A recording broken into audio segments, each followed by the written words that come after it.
Hey guys, Danielle Lamartina here with Elite FTS. I have David Lamartina here with me. We are currently writing a rehab series based on what his rehab has looked like after a pileup of injuries that caused him to pull out of a number of meets. In his last meet prep, we would go on walks together every night and talk a lot about training, different things we were reading, interviews we'd listen to, just whatever we'd really been exposed to. And it seemed like every conversation we had, there was so much to take away from it that from the standpoint of both a PT and a lifter, I just sat there wishing we could have video recorded all of it. This man has some awesome insights with regards to training, staying healthy, rehab, and really what he's learned throughout this entire process. Prior to us working together, you may have seen him on Instagram. He's really well known for his deadlifts and his really high RPE sets of 8s, 10s with a lot of weight. So do you want to tell us a little bit about what your training was like before you and I started working together for PT?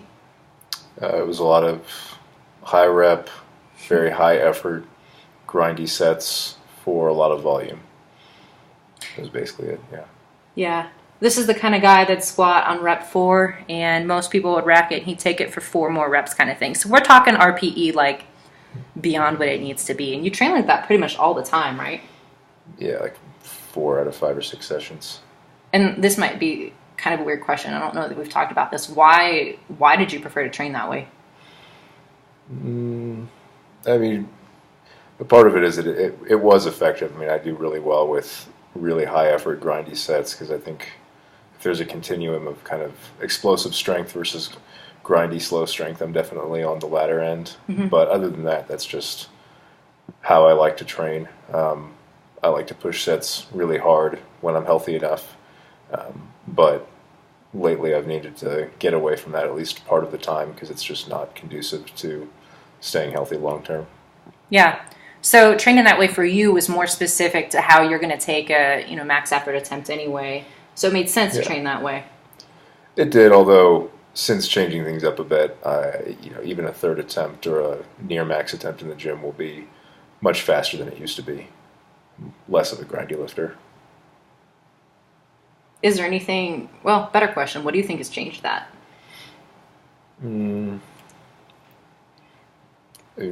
That specifically, probably just a little bit more of a focus on bar speed and quality reps and quality positions like we've been hammering for the last year.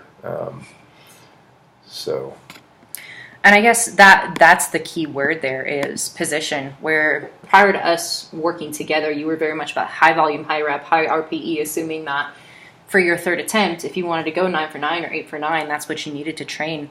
How has your training changed since dealing with this injury?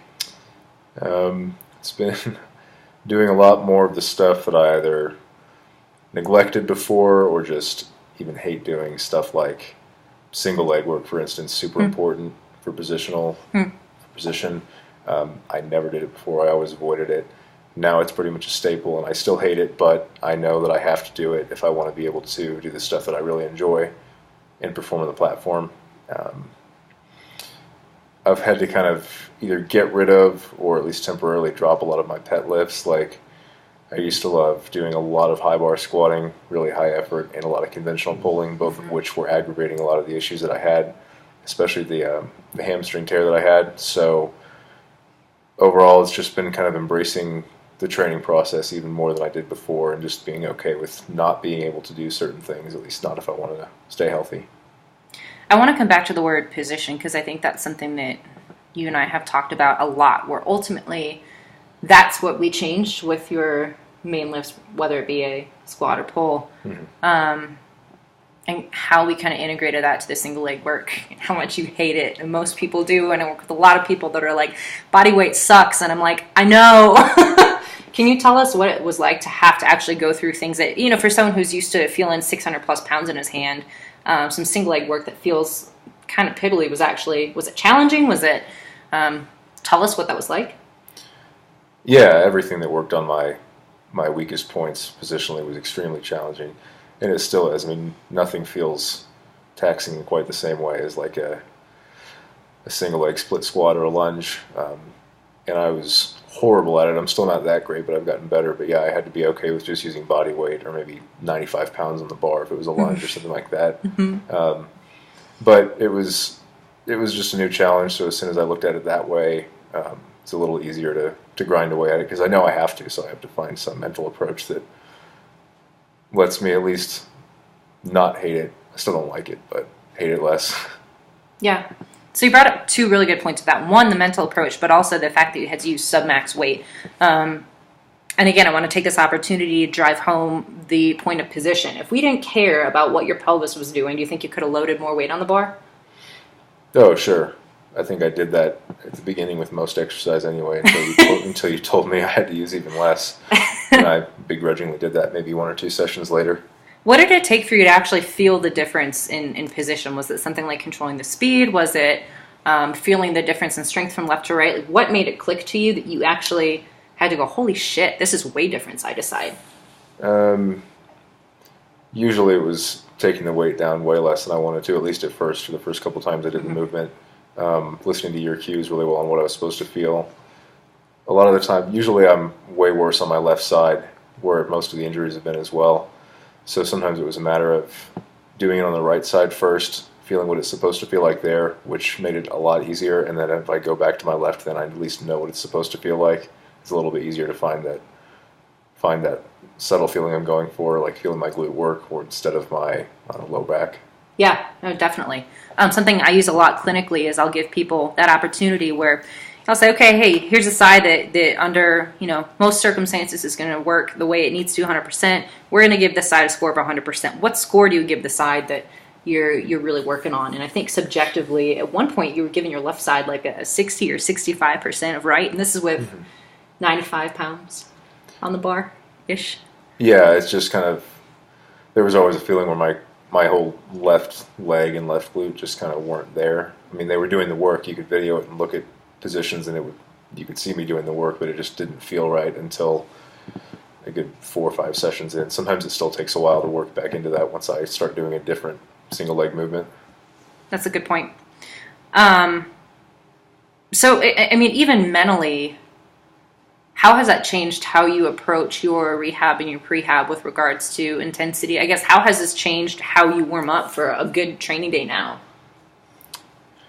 I mean, now I actually have to think about the way I warm up. It used to just be go in and move an empty bar in whatever movement pattern I'm starting with. So it could be just a bunch of reps of squat or deadlift until I feel arbitrarily kind of warm, and then just start adding plates. But now I know specific things I need to feel, and they're kind of indicators for if I can feel, if I can feel my glutes firing on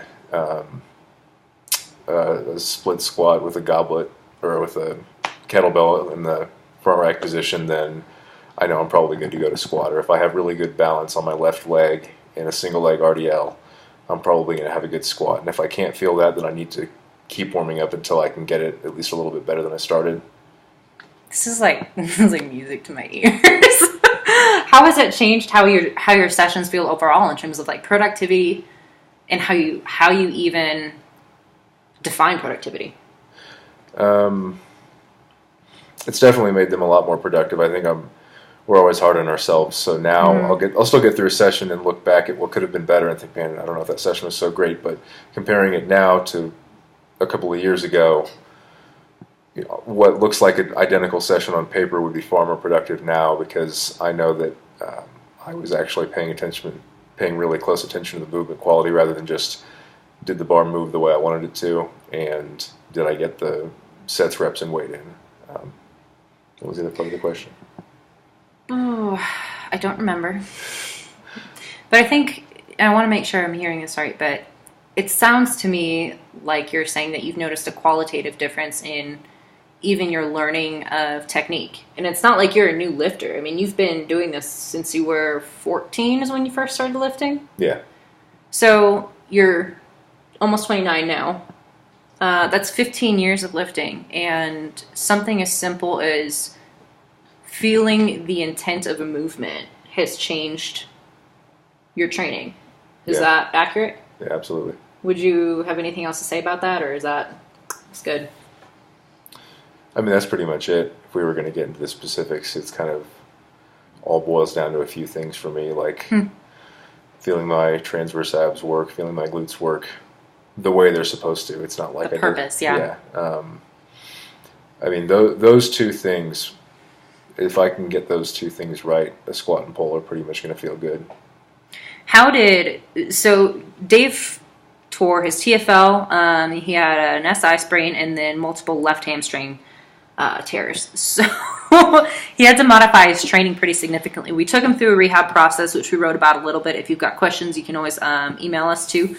But once the rehab portion was completed, how did your training and actual meet prep change? In what way do you mean, like programming? Let's compare how you would have trained leading up to, say, Boss of Bosses 3, where you had to pull out, and how you trained leading up to this meet in December. A lot of what we talked about before, just focusing a lot on movement quality versus just sets, reps, and weight. And obviously the weight's important. I mean, if you have a goal of what you want to hit on the platform, you've got to hit a certain amount of that in training. But I looked more at if I can have a string of 8, 10, 12 squat sessions, for instance, where the bar is always moving like I want it to, and my hip and knee and back positions are all where I want them to, then that alone isn't going to tell me I can hit what I want on the platform, but that is a necessary component of it. It's that plus hitting the weight. So I can't look at it as just, did I hit the weight I want in training? Because if all I did was look at that, then halfway through prep or sooner, I'm going to be too beat up to even finish the rest of the meet cycle. Amen. And I think that's something that a lot of lifters go through is, we get so focused on whatever goal we have. We're very outcome oriented, and I think that's an awesome quality that really sets us apart as individuals. But I think having such a goal oriented mindset for outcome makes it really, really tough to actually put one foot in front of the other to get there. And oftentimes we joke a lot about the hardest part about getting through meet prep is staying healthy. And I think you hit the nail on the head, where there were days I remember you not hitting the weights you wanted to hit, but you pull back on film and be like, man, position looked really, really good. And I think ultimately that's really what things came down to for you, was the change in position, maximizing that, and training that, which meant taking out some of your kind of pet lifts, things that you really loved. Right. I mean, whether you obsess over the weight on the bar or not, the results are often the same anyway, because if all I did was care about the weight... Oh, God, yeah. If all I did was care about the weight on the bar, like, I might have 1 or 2 sessions where I pushed it, whereas I might not if I was less concerned with it, but that's just going to mean unhealthy sessions where I have to pull back or deload prematurely anyway. So you're going to have to dial things back in one way or another eventually. You might as well do it in a smart way. Mm-hmm. And one thing that I really want to touch on with you too is the mental approach. There's this question of, once you've pulled out of a number of meets and you're psychologically, even just getting to the point where after string of injuries you can train again is enough of a mental battle.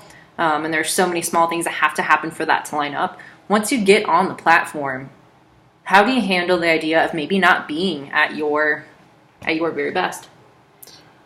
It's difficult, I won't lie, but I've always loved training more than competing, a lot more, to where I'm perfectly happy competing once or twice a year.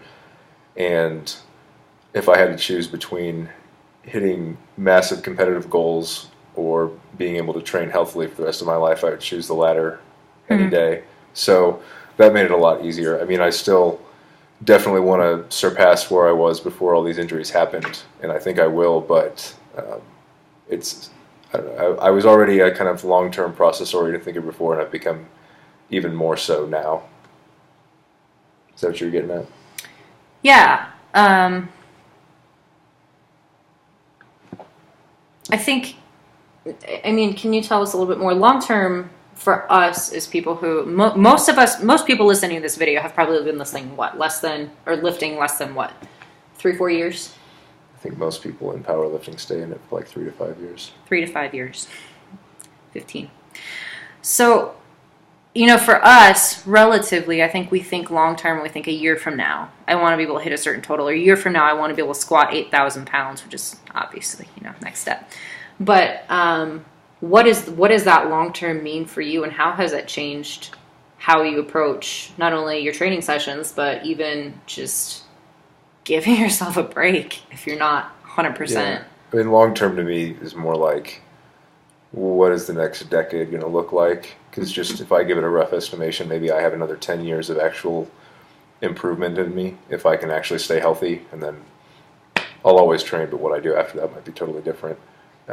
So that's a long time and a lot of sessions to get through. So yeah, the focus just needs to be on staying healthy, because if I can, tiny improvements here and there will add up so much over that 10 years. One thing you said to me at one point too was that you had to realize that, well, let me back up. One of the biggest hurdles I see for lifters as a PT is that an athlete will give maybe 3 to 4 weeks, truly dedicate 3 to 4 weeks to actually addressing whatever deficits they have that cause their injury.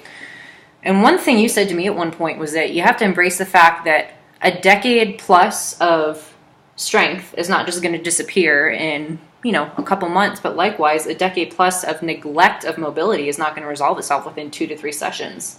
Yeah. Can you talk about that a little bit? Is there anything else to say with that? I think I got that from like a Wendler article that he wrote at some point. It's like any it sounds like Wendler, doesn't it? Any quality that you've neglected for a long time is going to take a long time to improve, maybe even the equal amount of time. So if I ignored mobility that I needed to be doing for the last 5 years, then I might have to expect 5 years of work on it, and hopefully it doesn't take that long. But like if I'm trying to improve a movement pattern even a little bit, like if I want my pelvis position to improve in my squat in the hole, I'm looking more like, how can I make it better over the next 6 months? Or as soon as one meet ends, I might think, okay, I would like to compete again in 6 to 7 months. What kind of progress can I make at it until then? And the PT in me has the answer to this, but I want to know what the athlete in you says. Do you think you're out of the woods with your injuries? No, I don't think I'll ever be out of the woods. I think I'm just... Hold on, what was that? I said I don't think I'll ever be out of the woods. Okay. Guys, please hear that. Please. I mean, plenty of guys say it, like getting hurt is part of the sport. I think a lot of maybe newer lifters don't really embrace that, or they think, oh, it won't happen to me, or they think it'll happen eventually, but I don't need to worry about it now. But it's kind of, I mean, once you reach like an intermediate level, it's kind of an ever-present risk, and you can do a lot to mitigate it and a lot to make the injuries that do happen less bad, but they're probably going to keep happening. I mean, you can't keep perfect position for every difficult rep, and you're going to have a lot of difficult reps and sets if you want to get any better, and it's just going to mean risk. Well, and I think even recognizing that you think any kind of sport development, we're really getting very specific with 3 patterns here, 2 of which are really very, very, very similar. And the acquired skill in those particular movements doesn't really lend itself well to the rest of life. So, do you expect to have some injury? Yeah, but is the PT in me, do I want you to think that you have to accept it? No, absolutely not. There are ways to manage it, and there are ways to go forward with it. But you've got to be willing to think differently. You've got to be willing to think long-term and address ultimately why a lot of this comes up to begin with.